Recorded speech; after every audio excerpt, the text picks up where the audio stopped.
Welcome to the Next Level Human podcast. As a human, you have a job to do. In fact, you have 4 jobs: to earn and manage money, to attain and maintain health and fitness, to build and sustain personal relationships, to find meaning and make a difference. None of these jobs are taught in school, and that is what this podcast is designed to do. To educate us all on living our most fulfilled lives through the mastery of these 4 jobs. I'm your host, Dr. Jade, Teta, and I believe we are here living this life for 3 reasons and 3 reasons only: to learn, to teach, and to love. In this podcast, I will be learning, teaching, and loving right along with you. I'm grateful to have your company. Here's to our next level.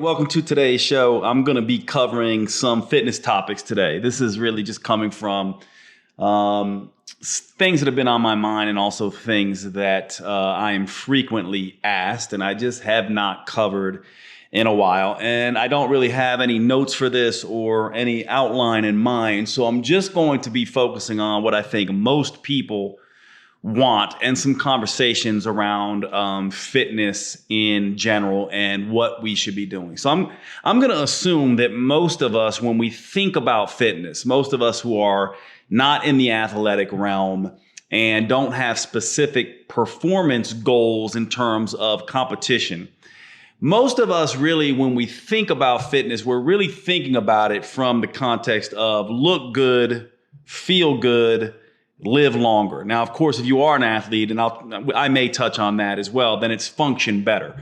So really, when we talk about fitness, there's really 4 reasons that people are doing this: to look good, to feel good, to live longer, or to function better. Function better being the performance-oriented individuals, athletic types. Now, it's interesting because when we talk about athletes, there are an awful lot of people who approach fitness from a performance point of view in terms of just wanting to get better, competing with themselves, or maybe being at a CrossFit gym and wanting to do well in CrossFit, or just wanting to be able to run a 5K or a marathon. So there are some traditional rules here where people who are sort of in the lay exercising public want performance goals.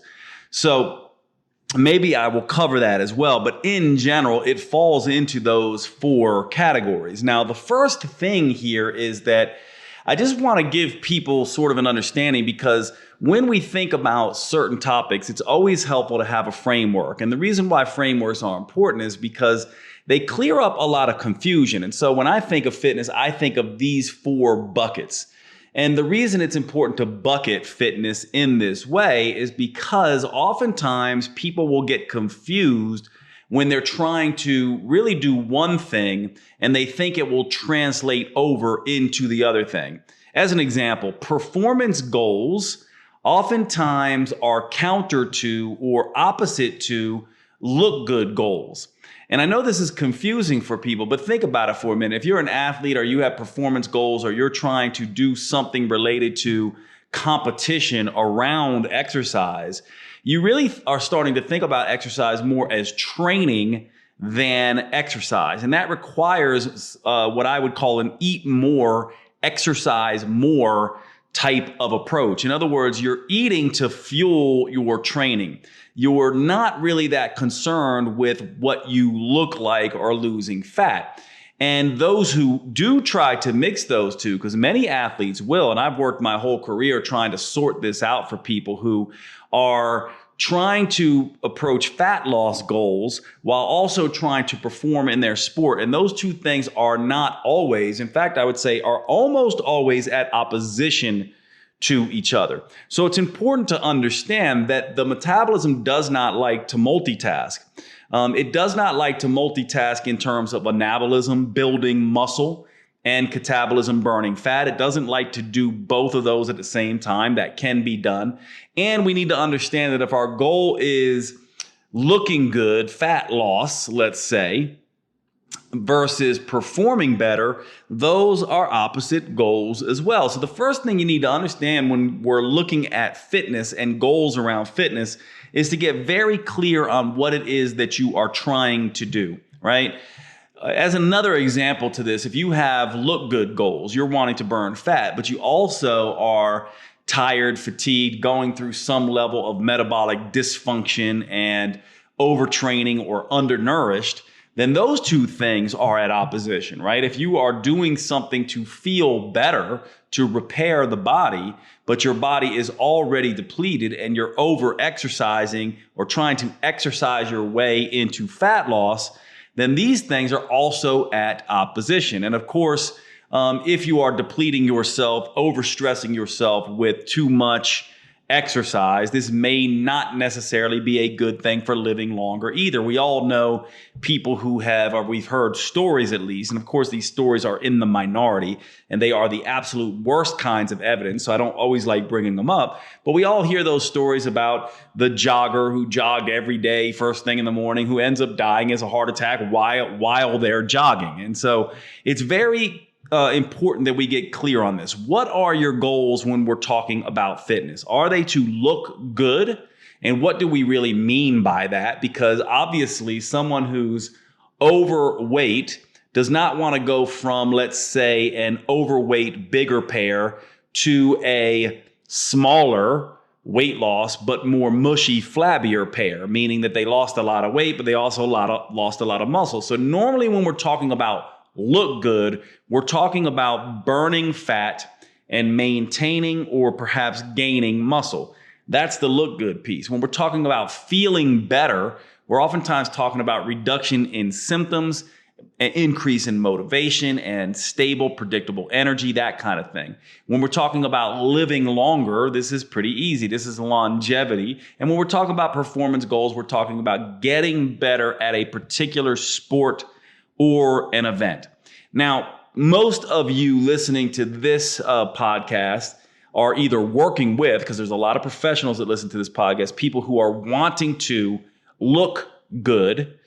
And most of you who are listening to this as fitness enthusiasts are also wanting to look good. So most of my audience, I would say, and most of the exercising public really is about looking better, right? Wanting to burn fat and build muscle.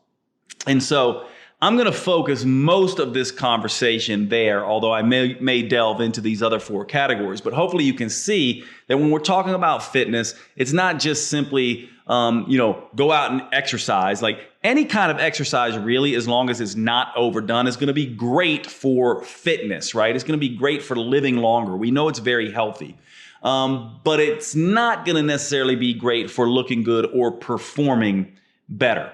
And so that's important to sort of understand. And we all know this. And so the first conversation I need to have, and I would refer you back to several episodes I've done on this, especially the most recent episode with Dr. Herman Ponzer, where we talked about this idea, this very wrong idea of using exercise as the primary way to burn fat or to, sort of focus on fat burning. And that episode was, I think it was episode 108 of this podcast with Dr. Herman Ponzer out of Duke University, who's done an awful lot in helping us understand exercise and its use for fat loss and looking good. And so let me review that science really quickly, because you may already be confused saying, well, wait a second, Jade, you're saying exercise doesn't help you look good, but we're also talking about fitness and looking good. So what gives? So here's the way to kind of think about this. When most people think about looking good, they think of weight loss, right? Well, what they really should be thinking about is fat loss. What we know from the research is that extreme eat less, exercise more regimes can burn up to and greater than somewhere between 20 to 30% lean body mass. Now that would include muscle, water, organ tissue, that kind of thing. That can be a problem because most of your basal metabolic rate and resting energy expenditure, or a high proportion of it, comes from your muscle mass. And not your resting muscle mass, but when you move your muscle mass. And so you do not want to lose muscle. You want to lose fat. And so we have to get clear with our sort of vernacular here. When I'm talking about fat loss. Now, what's the difference between weight loss and fat loss? Fat loss is the reduction of primarily, mostly, hopefully all fat and no lean muscle tissue. That's what we're talking about when we talk about fat loss. Now, regardless, exercise in general has been shown to be an abysmal, terrible, and awful approach to lose weight. This is very clear in the research. It was very clear in the research and something I've talked extensively about for years. But Dr. Herman Ponzer and myself, back a couple episodes in episode 108, talked about this more in depth, and we talked about many of the reasons why, what we know and what we don't know.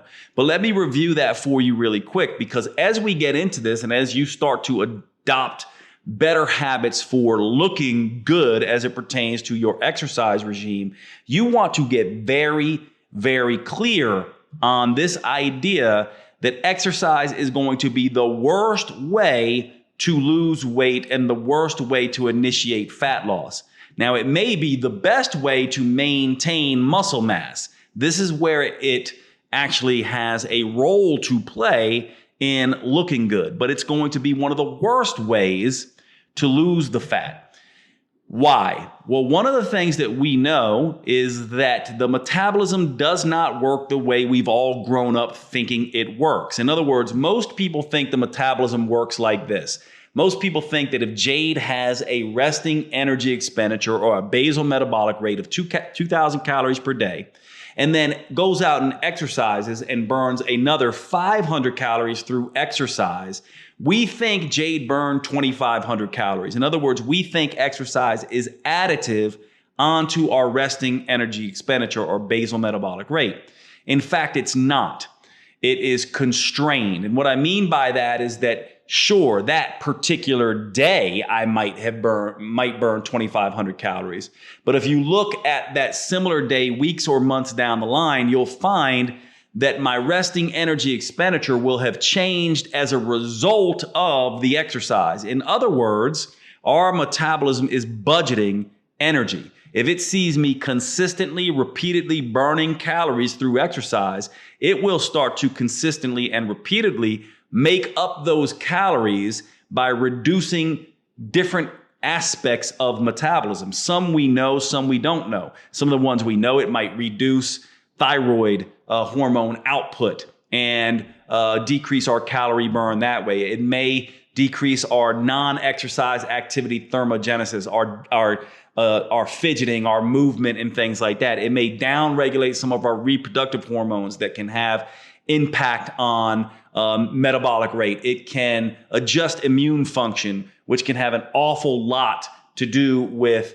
metabolic rate and others we don't know about. In other words, over time, with exercise, repeated, consistent exercise, the metabolism starts to budget energy expenditure in other ways. And this is why we have this situation where if we look at populations that exercise and move a ton more than us in the Western world, what we will find is that while we might think their total calorie burn for the day is more than ours, it's actually not. In other words, the Hadza, the Shamani, the Shuar tribes, other hunter-gatherer tribes that we have studied have the same total daily energy expenditure as people in the Western world, despite having way more energy expenditure from exercise. Now, if this is blowing your mind and confusing you, and you're like, what the hell are you talking about, Jade? Go back and listen to episode 108 with Dr. Herman Ponzer.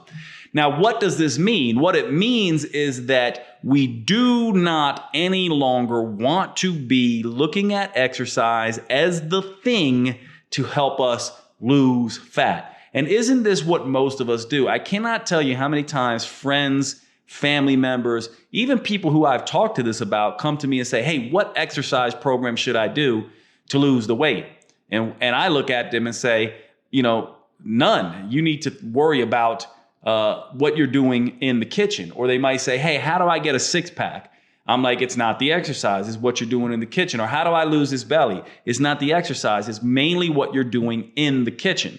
So not only does exercise constrain resting metabolic rate or other aspects of metabolic rate as we do it consistently, but it also triggers hunger and cravings. And this is why we oftentimes see that the biggest losers become the biggest gainers. In other words, one of the things that is so utterly confusing for people who don't live in the world of metabolism is they will go on a diet and an exercise program. They will lose weight in the short run, and then they're confused why months later they're actually fatter than they were before they started the diet or exercise program. That's because the metabolism does this on purpose. In other words, the very thing they were doing to try to get in shape is the very thing that caused them to get out of shape more quickly later.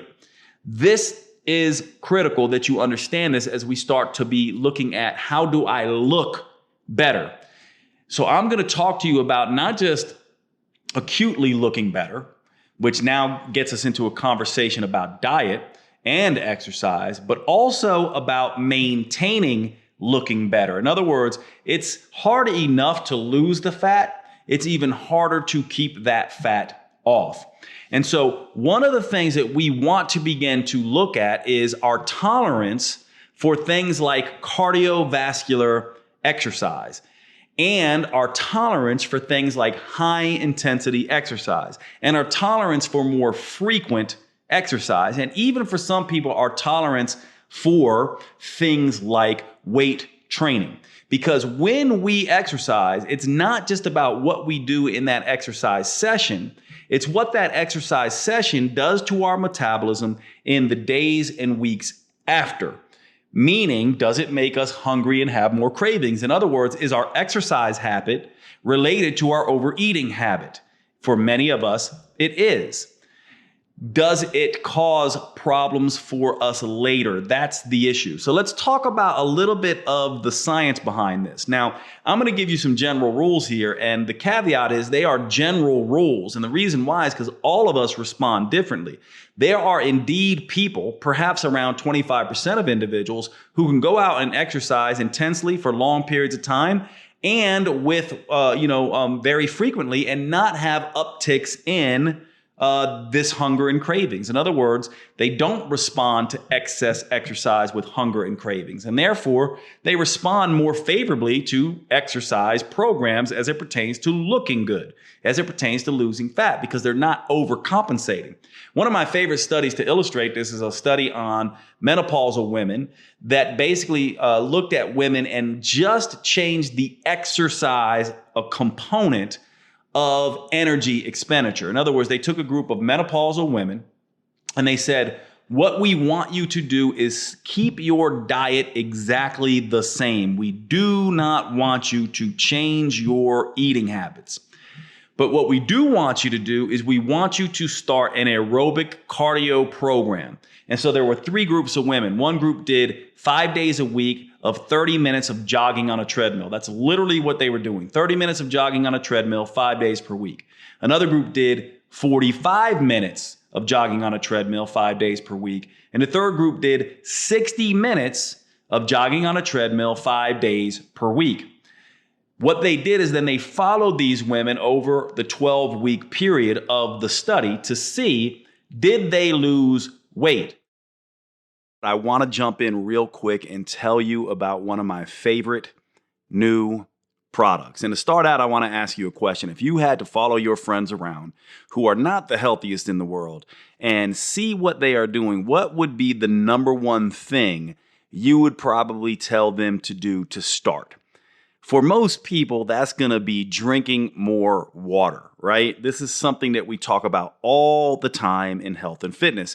It's almost as if we think of it as an afterthought now because obviously water is so crucial. However, we oftentimes get this wrong. For example, did you know that when it comes to hydration, just drinking water can make things worse? Most people don't know this. Why? Partly because most people are over drinking water and under consuming the electrolytes that help water do its job. What we don't realize is that hydration is not just about water. It's about electrolytes, the minerals in there, as well as getting that water into the cells. And so you do not want to be over consuming water if you're not getting your electrolytes right. And this opens up a whole new discussion because most people are not getting their electrolytes right. For example, did you know that too low sodium is an issue? Just as much, if not more so, than high sodium. In other words, what we want if we're going to get the right electrolytes is to get the right amount of sodium and potassium and magnesium in the Goldilocks zone. We don't want too much. We don't want too little. We want it just right. This opens up a whole other thing here too, because people who are exercising, doing sauna therapies, doing low carb diets are disrupting and losing lots and lots of their electrolytes. For example, when insulin is not around in low carb diets, you will excrete lots of sodium. In other words, under that state, exercising, low carb diets, all these things, you actually need more sodium. And so if you're somebody who has been just drinking water, not paying attention to electrolytes, and also feeling fatigued, feeling like you're underperforming, not sleeping right, getting cramps, twitches, headaches, any of these things, then you are probably dealing with an electrolyte issue. This is where the product Element comes in. This product has been a game changer for me and many, many of my patients and clients.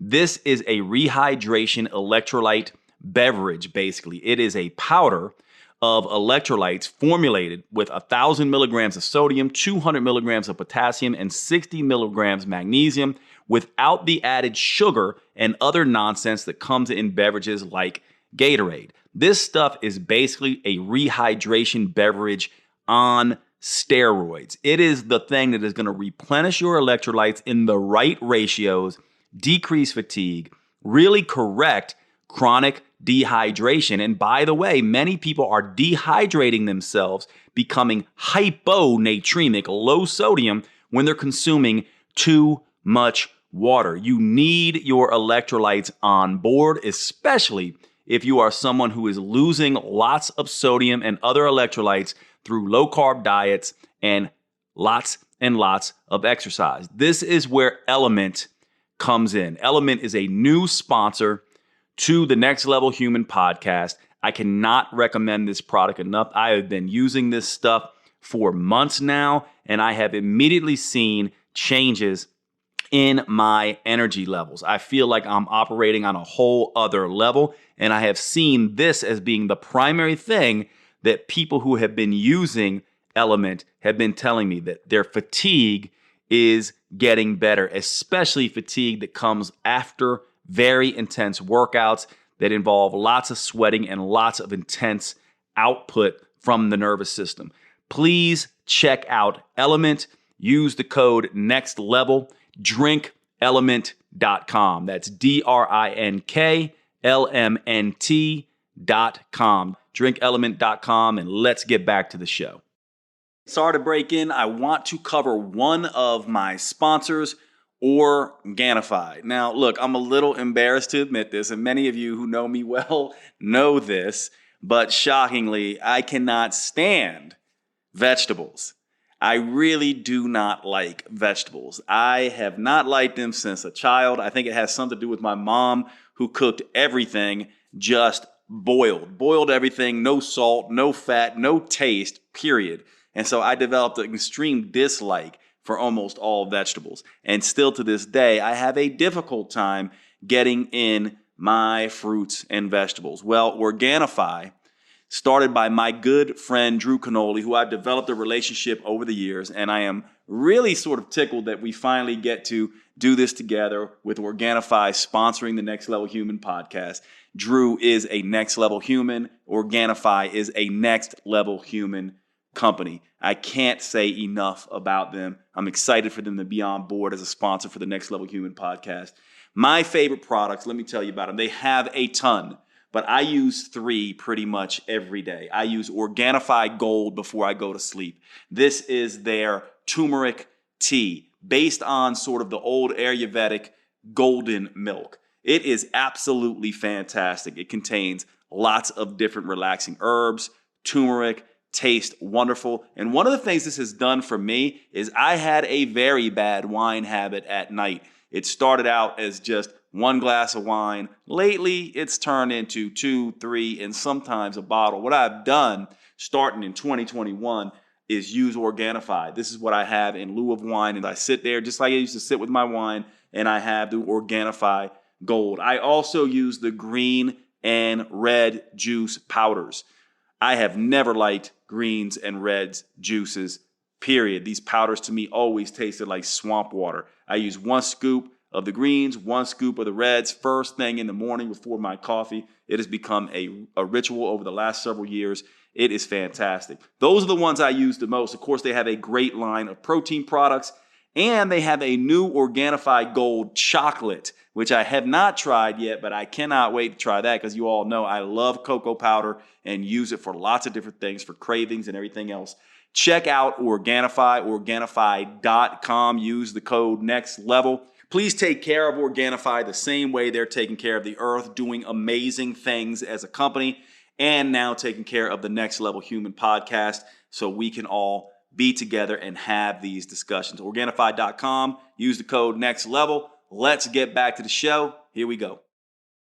Now, if you leave your diet the same and you add in calorie expenditure from 30, 45, or 60 minutes of cardio 5 days per week, that is a lot of extra calorie burn. So if the metabolism works the way that we think it does, all of these women should have lost weight and a pretty substantial amount of weight. Well, when they tallied their results, what they found is only 25% of these women lost weight, lost fat. And by the way, they lost some muscle too, but it wasn't nearly the amount that would have been predicted from the amount they burned through exercise. And it had nothing to do with whether they were in the 30-minute, 45-minute, or 60-minute group. The other 75% of the women did not lose weight. And in fact, 25% of those women, 25% of the total, actually end up gaining fat. So let's go through this one more time. 25% of these women lost weight, not as much as they thought. Another 25% actually gained weight as a result of doing this exercise program. And then 50% of those women had no change. So a full 75% of women either had no change or gained weight. And the question is why? And what they speculated is that because of this constrained energy effect, meaning that exercise is not added to your daily energy expenditure over time, but rather your body starts to budget and change other metabolic parameters. That plus the fact that these women overcompensated with food. For the 50%, they overcompensated enough to get to isocaloric levels, so they didn't gain and they didn't lose. But there was 25% of these women who ate so much as a result of the exercise program that they actually got fatter. Now imagine that. You go on an exercise program, imagine you're in the 60-minute group, 60 minutes on a treadmill, 5 days per week, and you actually gain fat as a result of that. That's what this study showed, and we now understand why. Because exercise like this constrains the metabolism and causes increases in hunger. This is why some people do indeed gain weight from exercise as a result of these two mechanisms. You have to make sure you are not an overeater as a result of being an over-exerciser. Now, in general, let's talk about at least the acute effects of what we know. Walking, which we do not really want to be considered as exercise, this is more movement or non-exercise activity thermogenesis, just activities of daily living. Leisurely, slow walking seems to have neutral impact on hunger and perhaps neutral impact on constrained energy use. Perhaps. Although in some of these hunter-gatherer tribes that can cover, the women typically cover about 12 miles per day, the men upwards near over 15 to 20 miles per day based on some data. what we see is that they are getting this constrained effect from all that movement. And so what I have oftentimes said is that movement in general, slow walking, leisurely walking, does not really impact hunger that much, but may impact this constrained effect. It's very healthy, of course, right? So it does fit the live longer, feel better type component of this. But that kind of walking is neutral. So for most people, it's not going to make them hungry. It just may not produce the kind of weight loss that they want. Although I can tell you clinically, the sweet spot is somewhere between 10K on the low end and 20K, or I'm sorry, 10,000 steps rather on the low end and 20,000 steps on the high end per day of walking. Once you start going over that 20,000 steps, it seems to become a little bit stressful for many people I've worked with. So I typically tell people stay in that sweet zone of 10 to 20,000 steps per day. You want to do at least 10, probably not more than 20. So we're really looking for the Goldilocks zone here, and you're probably going to get some decent effects without much hunger. Now, short, intense exercise also seems to have a hunger suppressing effect in many, not all, acutely. So when you do something like interval training or a very high intense short workout, you may even feel nauseous at first and be less hungry for a few hours perhaps. This gives you time to get some good quality food on board so you don't binge later, but it does seem to trigger hunger down the line. As soon as you start doing moderate intensity, longer duration stuff, or higher intensity, longer duration stuff, this seems to elevate hunger in most people almost immediately. So this becomes a good rule of thumb for me in general when I'm working with people who want to look good, who are after fat loss, where we're using exercise. I like to keep the workouts short and intense, or very low intensity and long, like walking. So there's lots of walking and there's lots of short, intense exercise. I also like to make it mostly resistance training, as that seems to be the best way to hang on to muscle mass. So you might say, well, Jade, if it's not actually burning calories the way we think it is, and it's having this negative effect, this constrained metabolic effect, and can trigger hunger, then why are we doing it? Part of the reason we're doing it looks at metabolism a little differently. We don't want to look at metabolism as a calculator. We want to look at it more as a thermostat or a stress barometer.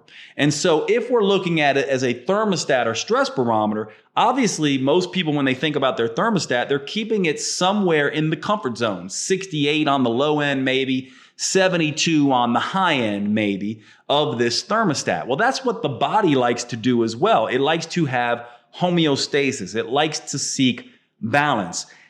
Exercise, the right frequency, enough frequency but not too much frequency, exercise the right intensity, intense enough but not too intense, and long enough but not too long, seems to help keep that thermostat set and more resilient. In other words, it makes the metabolism more flexible. It allows the metabolism to regulate things better. So when you get this right, enough exercise, but not too much exercise, you tend to hit the sweet spot where the metabolism might not be constrained as much, where hunger, energy, and cravings are going to be balanced. This is that famous saying I always have, heck in check. Is your heck in check? Is your hunger, energy, and cravings in check? Most of you who listen to this could repeat that phrasing in your sleep. You want to do enough but not too much so that hunger, energy, and cravings stay in check. Now, what is that really telling us? That's telling us that the hormones that are responsible for hunger and cravings and other things are in balance as well. This is why I oftentimes use the phrase, when you're trying to lose weight and maintain that weight, you want metabolic hormonal balance. You know you have that when heck is in check. If you're going to get heck in check with exercise, you want enough but not too much. You want the Goldilocks principle. For me, for most people, that's going to be walking between 10,000 and 20,000 steps per day, no less, no more. That's the Goldilocks zone. It's going to be somewhere between 3 and 5 short, intense workouts per week, dominated by resistance training. Now, I oftentimes use these terms, eat less and exercise less. Eat less and exercise less to me means 3 of these intense workouts or less per week with a low calorie diet and And typically, if you want a rough estimate of that, 10 times your body weight will give you a rough estimate about where you'd be. So 10 times my weight, I'm 225 pounds. So an eat less, exercise less approach for me would be 2,250 calories or less daily with 3 workouts or less per week and walking between 10 and 20K steps each day on average. I oftentimes talk about eat more, exercise more as well. This to me would be basically double that, or a good way to do it is to take your 10 times body weight and just add 1,000 calories. So if I'm 2,250 calories, I would just say, all right, my eat more, exercise more level is going to be around 3,250 calories per day. And I'm going to add in 4 or more short, intense workouts per day with that 10 to 20K steps per day. This is sort of a general rule to do this. And when you do it this way, you're not chasing your hunger and cravings all over the place like you might with eat less, exercise more. So this is partly what we are doing there. But let's go a little bit further with this, because doing things that way can help with weight loss. Just remember though, the diet is what's driving the weight loss. The exercise is what is helping the metabolism stay resilient, in balance, and partly keep heck in check. And so the whole point of exercise in the first place is to help us hang on to our muscle mass and keep heck in check. And so if your heck starts going out of check, you're probably over exercising. Usually a low calorie diet can be maintained better for longer with less exercise. So if you are chasing hunger, energy, and cravings all over the place, you're probably exercising too much. Now, if you're someone who loves to exercise, then you want to up your calorie intake to match your exercise output. This is how you want to be thinking about this. Now, the other way to do this is that, and this is sort of a trick that we know from looking at people who are successful weight maintainers, people who've lost 10% of their body weight and kept it off for years. By the way, very few people are able to do that. At 3 years, only about 2%, 1% to 2% of people, 98% of people fail, 1% to 2% succeed in keeping 10% of the weight they lose off over a 3-year period. Most people fail at that, but the people who are successful at it, what they are basically doing is they are emphasizing diet as they lose the weight.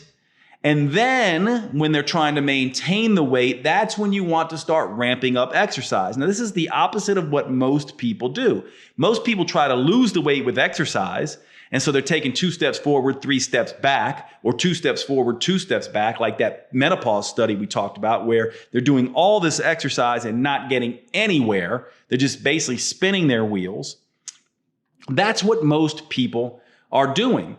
What we want to do instead is during the weight loss, the fat loss, we want to really emphasize diet and underemphasize movement and exercise. So maybe when we're losing the weight, it's better to do an eat less, exercise less approach, where we're walking maybe 10,000 steps per day and we're only working out 1 to 3 times per week until we lose the weight. And then once we lose the weight, we ramp that 10,000 steps up to maybe 15,000 steps per day. And we ramp that 1 to 3 workouts per week up to 3 to 6 workouts per week. And all of a sudden, we're able to maintain better and get our look good goals. This is the rule that you want to think about. The amount of exercise that you do to lose the weight, even if you're able to do it, most of you won't be able to do it, but if you are able to do it, is going to be the amount of exercise you must continue to do, plus some, to keep that weight off. So when you are losing the fat, it's best to underemphasize workouts and really, really, really focus on diet. And then when you have lost the weight, you want to ramp up your food slightly and ramp up your exercise fairly significantly to a level that you can maintain. Now, you wouldn't want to go to a level you can't maintain. So one way to do this is to say, well, you know what, Jade, I can train 4 times per week. on the regular. Any more than that, I really can't do. So then I would say, okay, maybe you need to cut that in half during the weight loss aspect of what you're trying to do. When you're trying to lose fat, just work out 2 times per week. Once you've lost the fat, then ramp it up to the 4 times, because that's a place you can live. So hopefully that's making sense a little bit for people here. The other way that you can approach this is what I call the Scandinavian walking study. I call it that, but it basically was a study on men who basically had these men walk for 8 to 9 hours daily. Yes, really, over a 4-day period. So this would be like a long weekend, Thursday, Friday, Saturday, and Sunday, walking 8 hours every day, just slow walking around the countryside and only consuming about 500 calories during that time. This is like fasted walking, basically. They were eating very, very low calorie, and they were walking like crazy. Now, I would call this an extreme eat less, exercise more approach. It's basically intermittent fasting with long hiking. Extremely stressful for the system, but it's a short-lived stress. It was only 4 days. Well, guess what happened? These men lost significant amounts of weight during this 4 days. After they stopped the 4 days and went back to their regular diet, they continued to lose weight. There was almost like this afterburn effect from this. And then a year later, when they followed up these men, they were still down about 5 pounds of fat on average after doing just this 1 4-day extreme approach. So what this tells us, and it's only one study, it's a small study and it's only in men, it's not in women, but what this tells us is perhaps, the key word here is perhaps, doing short, intense fat reduction is better than trying to do long, sustained, consistent fat reduction where the metabolism can compensate. 4 days took off a huge amount of fat, but it didn't seem to be enough to overcompensate these guys. In other words, they did this extreme 4 days and went back to their regular lifestyle. This is another type of approach. Now, all of this is going to be somewhat individualized, but this is the thing that you want to be thinking about. Now, the final thing I'll say here is when we get into this idea of cardio and carbohydrates, this seems to have become the devil in, health and fitness and in terms of looking good. And I will admit, back in my first book back in 2010, I overemphasized the negative impact of carbohydrates and cardio. I thought carbohydrates had more of a role to play than perhaps I do now, looking at all the research. And I'm proud to say I'm able to alter my approach based on the evidence. And I also thought cardio may be a little bit more detrimental. But when you really get down to it, just like with all these other things, it's about having enough cardio and not too much cardio. It's also about knowing when you as an individual are doing too much cardio that's sending you into this constrained metabolic state and this overly hungry metabolic state. And so most studies show that when you add cardio onto weight training, you actually get a synergistic response. And so one of the rules with Look Good is don't just do cardio and don't just do weight training. Combine the two. So this is why you'll oftentimes see me and many individuals in my own training and other training is I do what we would call lifting weights faster in a sense. Basically what that means is taking shorter rests between weightlifting bouts to keep the cardiovascular system up and engaged versus just going out for a run, which isn't necessary for probably most everyone unless you just love doing that. But adding cardio and weights in what we call concurrent workouts, meaning that they're the same, you're basically getting a breathless and burning and heavy response inside of one workout. Or you could do the old school bodybuilding way where you do cardio first and weight training second, or weight training first and cardio second. But you really do probably, for most people wanting to look good, want to combine both of these modalities. They seem to be synergistic for most people. In other words, the cardio seems to help the weightlifting balance metabolic flexibility and vice versa. Of course, realizing that don't forget diet is most important here, which brings us to the discussion of carbohydrates and this idea that carbohydrates are the devil. Again, enough, but not too much. Your tolerance for carbohydrate is going to be different than my tolerance for carbohydrate.